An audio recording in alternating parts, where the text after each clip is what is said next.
Assalamualaikum warahmatullahi wabarakatuh. Izinkan saya memperkenalkan diri saya terlebih dahulu. Perkenalkan, nama saya Muhammad Azim Hasan dengan NPM 201506182 dan merupakan salah satu perwakilan dari kelompok saya yang beranggotakan yaitu Agilang Aliasa Sabada, Farhan Aldila Alfat, Halid Surya Gusti, Muhammad Sapin Anwar, dan Muhammad Satrio. Kali ini kami akan membahas yaitu tentang penyederhanaan dan strategi pemberikan. Di sini ada dua pokok bahasan. Yang pertama ada penyederhanaan, yang kedua ada strategi pembalikan. Pertama yaitu penyederhanaan. 1.1 pendahuluan. Penyederhanaan adalah proses mengubah bentuk ekspresi-ekspresi logika menjadi lebih sederhana dengan menggunakan hukum-hukum ekivalensi dalam logika. Tujuan dari penyederhanaan ini adalah kemudahan dalam mengoperasikan atau menentukan ekivalensinya dengan ekspresi logika lain.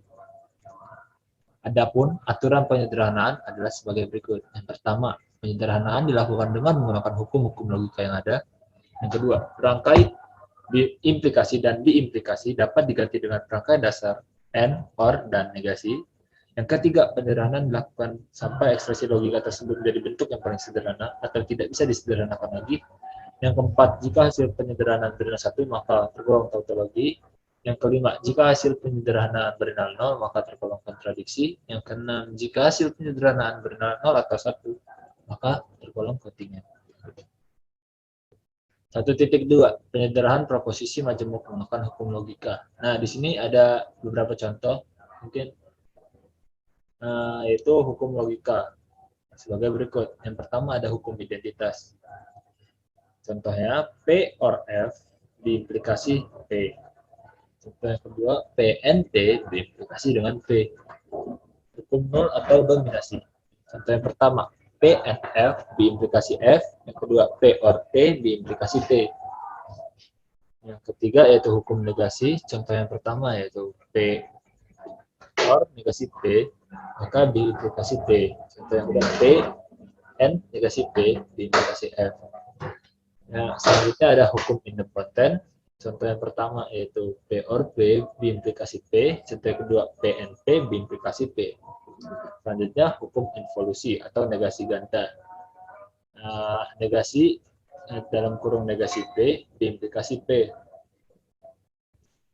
Selanjutnya hukum absorpsi atau hukum penyerapan. Yang pertama ada P or dalam kurung P and Q diimplikasi P. Contoh yang kedua P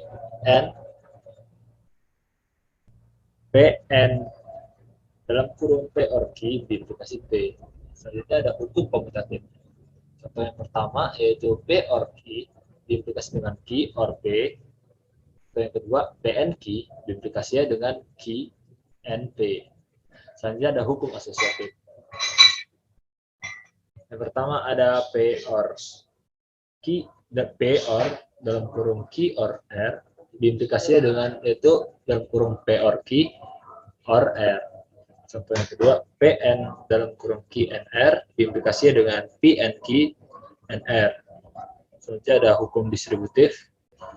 Contoh yang pertama ada P or Q and R diimplikasinya dengan yaitu dalam kurung P or Q and dalam kurung P or R kurung.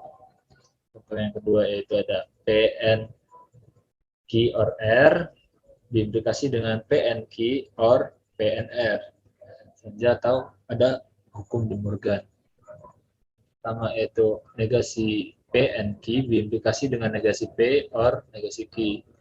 Yang kedua negasi P or Q diimplikasi dengan negasi P and negasi Q.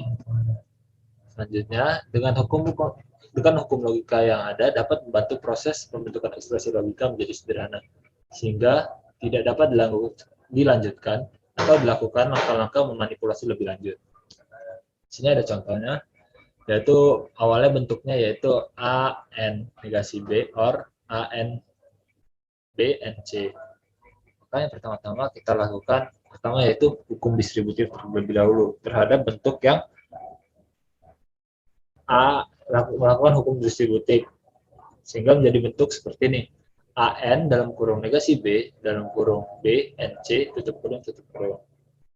Nah, setelah itu kita lakukan hukum distributif lagi yang belum digunakan.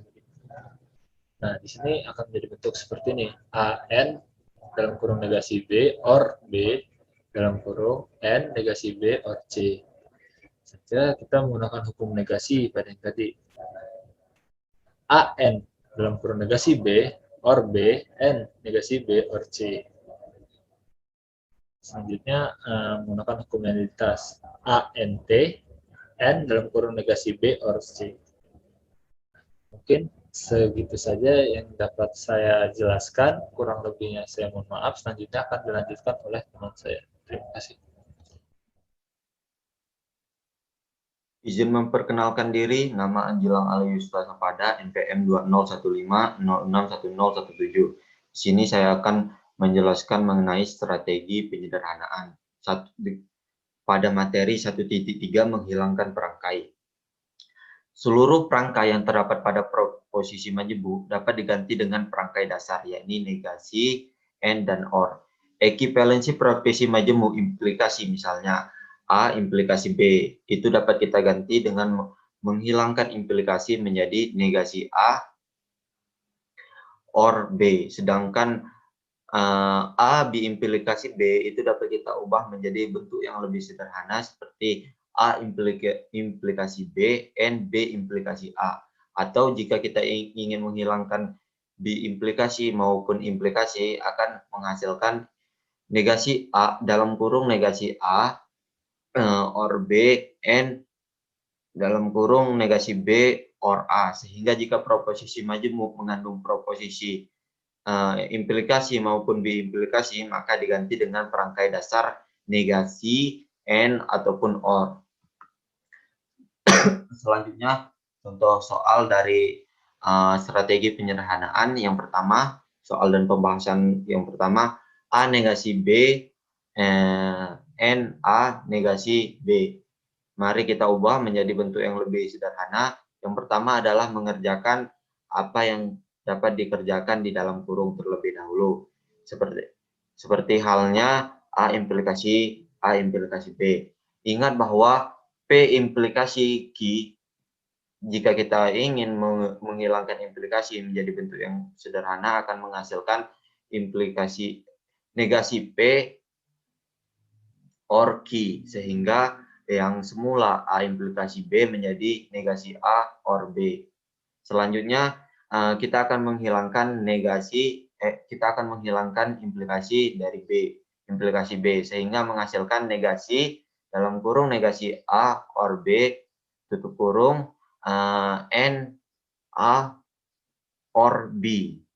Karena kita harus mengingat kembali bahwa jika kita ingin menghilangkan implikasi harus menggunakan negasi P or Q. Selanjutnya pada baris yang ketiga, kita menghilangkan yang pertama, kita menghilangkan negasi dengan law of double negation and De Morgan's law, sehingga menghasilkan N negasi B or negasi A or B. Setelah itu kita menggunakan hukum distribusi akan menghasilkan A or negasi A and negasi B or negasi A negasi B, sehingga kita dapat menggunakan hukum idempotensi dalam hal ini bahwa A or negasi A akan menghasilkan jawaban true atau satu, dan negasi A or negasi B negasi A or negasi B or B itu menggunakan hukum identity of N.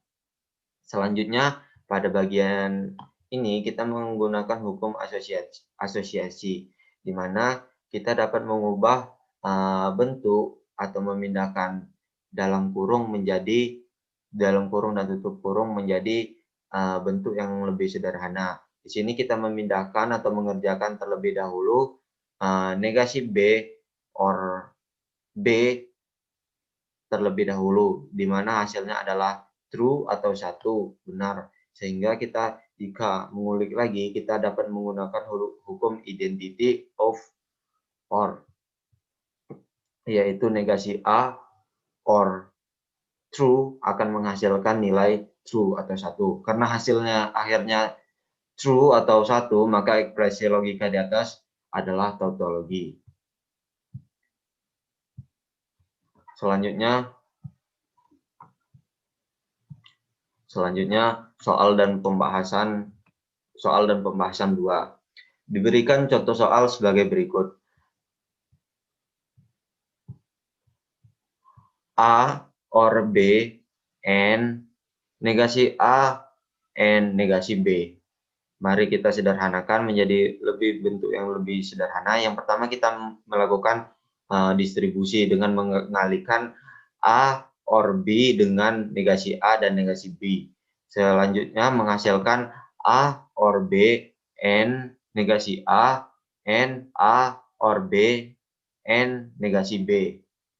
Kita di sini selanjutnya menggunakan hukum distribusi lagi, yaitu dengan mengalihkan A dengan negasi A and or B negasi A, sehingga menghasilkan A and negasi A or B and negasi A and A negasi B or B and negasi B. Di sini kita dapat menggunakan hukum negation di mana A and negasi A akan menghasilkan statement false atau null, sehingga menghasilkan false or B and negasi A and negasi B or false. Sehingga di sini kita dapat menggunakan hukum idempotence law di mana akan menyisakan dan menghasilkan negasi A and B and A and negasi B. Sehingga jika kita menggunakan hukum associativity,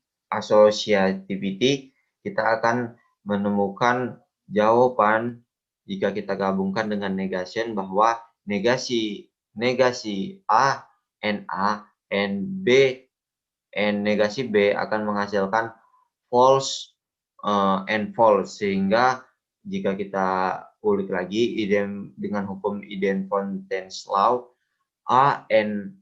false and false akan menghasilkan nilai false juga. Hasil akhir dari penyederhanaan adalah nol atau false, maka ekspresi logika di atas adalah kontradiksi.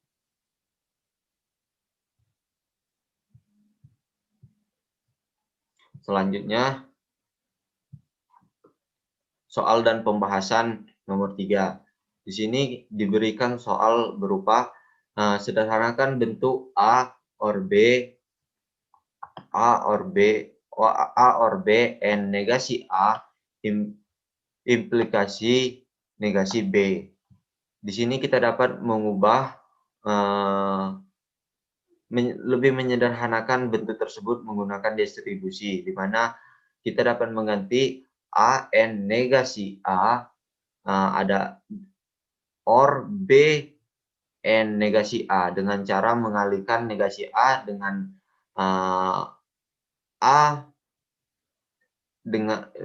mengalihkan negasi A dengan A dan negasi B dan negasi A dengan B, sehingga terbentuk bahwa hukum negation A and negasi A akan menghasilkan statement null atau false. Dan di sini karena or-nya belum hilang, maka kita akan menuliskan or dan B and negasi A sama dengan selanjutnya implikasi dari negasi B.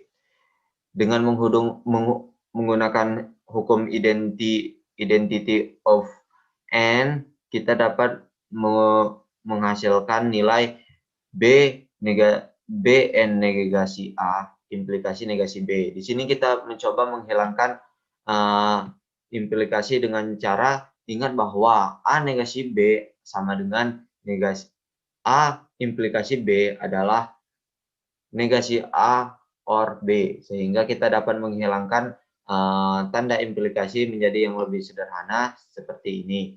Implikasi dari B and negasi A or negasi B.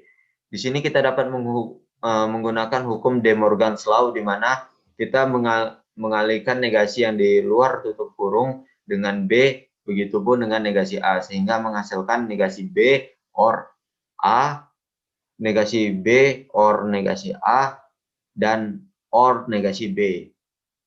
Di sini kita menggunakan hukum asosiasi, associativity, di mana kita dapat mengerjakan terlebih dahulu yang mana yang dapat disederhanakan. Dalam baris ini kita dapat menyederhanakan terlebih dahulu dengan mengubah tanda dalam kurung menjadi negasi B or negasi B or negasi B or A. Di sini kita mengerjakan terlebih dahulu negasi B or negasi B, sehingga menghasilkan jika kita ingat dengan hukum Idempoten's Law, kita akan jika ada negasi B or negasi B akan menghasilkan negasi B terlebih juga.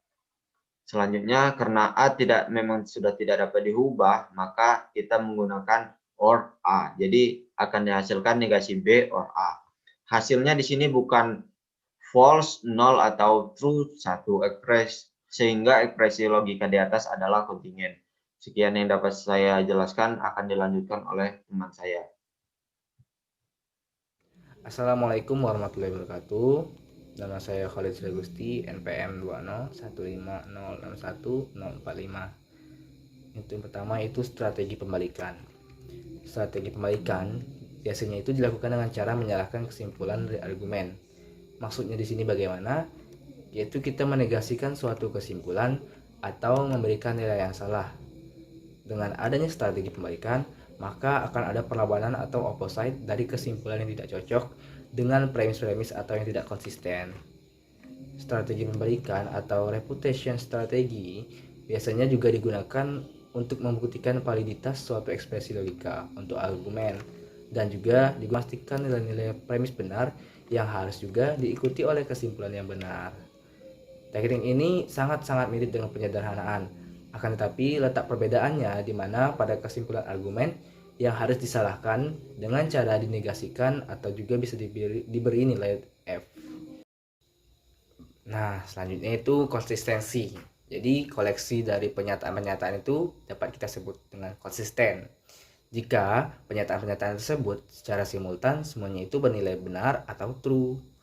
Jadi konsisten itu juga dapat dibuktikan dengan membuat pernyataan tersebut menjadi ekspresi logika. Bahkan juga dapat dibuktikan dengan menggunakan tabel kebenaran. Jadi kapan sebuah logika itu dikatakan konsisten? Nah, sebuah logika itu dikatakan konsisten apabila si logika itu bernilai benar, atau si premis 1, premis 2 itu bernilai true, dan conclusion dan kesimpulannya juga bernilai true. Bahkan hasil operasi logikanya juga harus bernilai true. Nah, misalnya jika salah satu premisnya ada yang bernilai false, atau bahkan conclusionnya yang bernilai false, maka logika tersebut tidak dapat dikatakan konsisten. Jadi untuk membuktikan validitas ekspresi logika itu dengan memanfaatkan tabel kebenaran. Tapi masalahnya adalah jika atau saat ekspresi logika itu memiliki nilai variabel yang banyak proporsional, maka diperlukan tabel yang sangat besar, yaitu 2n. Dalam n-nya itu jumlah variabel. Lalu juga terdapat kelemahan lainnya di mana pada logika proposisional yang tidak bias menangani kerumitan bahasa yang dipergunakan sehari-hari. Walaupun untuk yang sederhana sudah cukup, bahasa yang cukup rumit akan ditangani oleh logika predikat. Lalu konsistensi logika itu digunakan untuk apa? Yaitu untuk mengecek apakah si logika ini konsisten atau enggak menggunakan tabel kebenaran. Nah, bedanya dengan strategi pembalikan, di mana strategi pembalikan itu dia membuktikan konsistensi dari sebuah argumen menggunakan teknik pembalikan. Oke, baik. Nama saya Farhan Abdelfat, NPM 206506102. Di sini saya akan menjelaskan contoh dari strategi pembalikan, yaitu dalam materi konsistensi.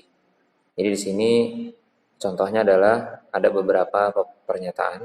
Yang pertama adalah harga beras turun jika impor beras naik. Yang kedua adalah pabrik beras tidak senang jika harga beras turun. Yang ketiga impor beras naik, dan yang keempat adalah pabrik beras senang. Pernyataan tersebut konsisten satu dengan yang lainnya jika semuanya bernilai benar. Pernyataan di atas bukan argumen karena tidak ada kesimpulan yang ditandai dengan kata dengan demikian. Maka tadi setelah kita baca pernyataan-pernyataan tersebut, maka tidak ada kesimpulannya. Kemudian terakhir adalah konsistensi dapat dibuktikan dengan membuat pernyataan menjadi ekspresi logika yang dibuktikan melalui tabel kebenaran. Baik, di sini langsung saja kita akan mencoba membuktikan bahwasanya pernyataan tersebut bersifat valid. Jadi langkah yang pertama yang kita lakukan adalah kita akan mengubah pernyataan tersebut ke dalam variabel proposisional. Jadi A sama dengan harga beras turun, di sini kita andaikan. Kemudian B sama dengan impor beras naik, dan yang C adalah pabrik beras senang. Kemudian langkah kedua, kita ubah variabel tersebut menjadi ekspresi logika. Di sini ekspresi yang pertama adalah A implikasi B. Karena di dalam pernyataannya adalah harga beras turun, maka impor beras naik. Kemudian yang kedua, A implikasi negasi C. Kemudian yang ketiga, B, yaitu impor beras naik, dan yang keempat adalah C, yaitu pabrik beras senang. Kemudian langkah selanjutnya, yaitu kita akan menggabungkan dari langkah 2, yaitu ekspresi logika yang telah kita buat. Di sini dalam kurung A implikasi B, konjungsi dalam kurung A implikasi negasi C, konjungsi B, dan juga konjungsi C. Setelah kita membuat ekspresi logika tersebut, maka kita akan membuat tabel kebenaran dari ekspresi logika tersebut. Di sini ada beberapa kolom, yaitu kolom A, B, C, kemudian A implikasi B, negasi C, kemudian A implikasi negasi C, kemudian baru penggabungan dari semuanya, yaitu dalam kurung A implikasi B, konjungsi B implikasi negasi C, konjungsi A, dan konjungsi C. Di sini setelah kita akumulasikan, maka kita akan mendapatkan hasil bahwasanya ekspresi dari pernyataan-pernyataan tersebut itu akan bernilai false atau salah, di mana semuanya seragam, yaitu false.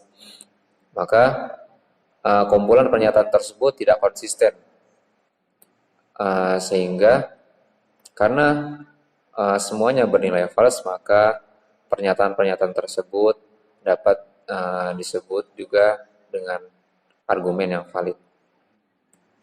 Oke, selanjutnya akan diteruskan dengan Muhammad Satrio. Di sini saya, Muhammad Satrio, akan melanjutkan materi yaitu operasi strategi pembalikan. Jadi, strategi pembalikan dilakukan dengan cara menyalahkan kesimpulan dari argumen, yaitu menegasikan kesimpulan atau memberi nilai false pada kesimpulannya. Argumen disebut valid jika premis-premis benar dan kesimpulan benar, agar argumen juga benar, sehingga dapat dikatakan kalau argumen tersebut benar-benar valid. Nah, dengan strategi pembalikan, akan ada perlawanan dari kesimpulan yang tidak cocok dengan premis-premis atau tidak konsisten. Oleh karena itu, premis-premis bernilai true, sedangkan kesimpulan akan bernilai false. Untuk contoh latihannya yaitu sebagai berikut, terdapat 3 buah premis. Yang pertama, jika Jamrud mengadakan konser, maka penonton akan hadir jika harga tiket tidak terlalu tinggi. Kemudian yang kedua, jika Jamrud mengadakan konser, maka harga tiket tidak terlalu tinggi. Kemudian yang ketiga, dengan demikian, jika Jamrud mengadakan konser, maka penonton akan hadir. Nah, pernyataan premis-premis tadi kita ubah menjadi variabel proporsional. Yang pertama, A adalah Jamrud mengadakan konser, kemudian yang B, penonton akan hadir, dan C, harga tiket tidak terlalu tinggi. Selanjutnya, pernyataan tadi akan diubah menjadi ekspresi logika. Ekspresi logika dari premis yang pertama adalah A implikasi dalam kurung negasi C implikasi B. Kemudian yang kedua, A implikasi negasi C. Kemudian yang terakhir, A implikasi B. Kemudian kita akan menyusun ekspresi logika tadi menjadi satu kesatuan yang utuh, yaitu A implikasi dalam kurung negasi C implikasi B dan dalam kurung A implikasi negasi C dan negasi dalam kurung A negasi B. Skema dari strategi pembalikannya yaitu sebagai berikut, di mana M saya misalkan terdapat huruf-huruf MN, OP, QR, di mana M adalah negasi C implikasi B, N adalah A implikasi M, O adalah A implikasi negasi C, P adalah A implikasi B, Q adalah A implikasi dalam kurung negasi C implikasi B dan dalam kurung A implikasi negasi C, kemudian R adalah A implikasi dalam kurung negasi C implikasi B dan dalam kurung A implikasi negasi C dan negasi dalam kurung A implikasi B. Nah, kemudian kita akan membuat tabel kebenarannya. Di sini ternyata dari hasil tabel kebenarannya, kesimpulannya semuanya adalah false atau S, salah semua. Ternyata hasil negasi dari kesimpulan dengan premis-premis tidak konsisten, hasilnya salah karena adanya strategi pembalikan. Karena adanya strategi pembalikan, hasil yang semula bernilai S justru menjadi bernilai benar sehingga argumen di atas adalah valid. Kemudian selanjutnya materi selanjutnya yaitu model dan countermodel. Jadi teknik model itu berusaha mencari premis-premis dan kesimpulan berupa ekspresi-ekspresi logika yang bernilai true sehingga hasilnya pasti true dan berarti argumen valid. Nah, akan tetapi karena nilai T diperoleh dari berbagai kemungkinan, dipergunakan strategi pembalikan dengan memberi nilai F pada kesimpulan, sedangkan premis harus tetap bernilai T, sehingga hasilnya juga pasti F. Untuk lebih jelasnya, kita akan langsung ke contoh soal. Untuk contoh soalnya akan dijelaskan selanjutnya oleh teman saya. Kepadanya dipersilakan. Terima kasih. Izin memperkenalkan diri, nama saya M. Safin Anwar, NPM 205506109. Pada kesempatan hari ini saya akan melanjutkan presentasi pada kawan-kawan saya. Lanjut ke presentasi. Contoh, untuk menjelaskan tentang model, perhatikan argumen berikut. Yang pertama, jika Persebaya memenangkan Liga Indonesia, maka para bonek akan senang. 2. Para bonek akan minum-minum jika mereka tidak senang. 3. Dengan demikian, jika para bonek tidak minum-minum, maka Persebaya akan memenangkan Liga Indonesia.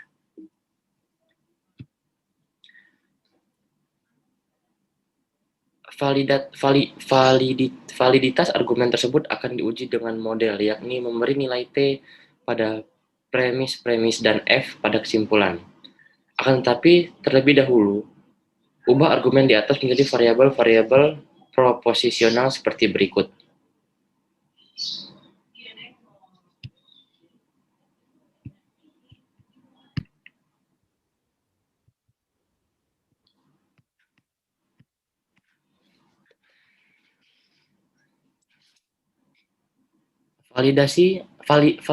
Validitas argumen tersebut akan diuji dengan model, yakni memberi nilai T pada premis dan F pada kesimpulan.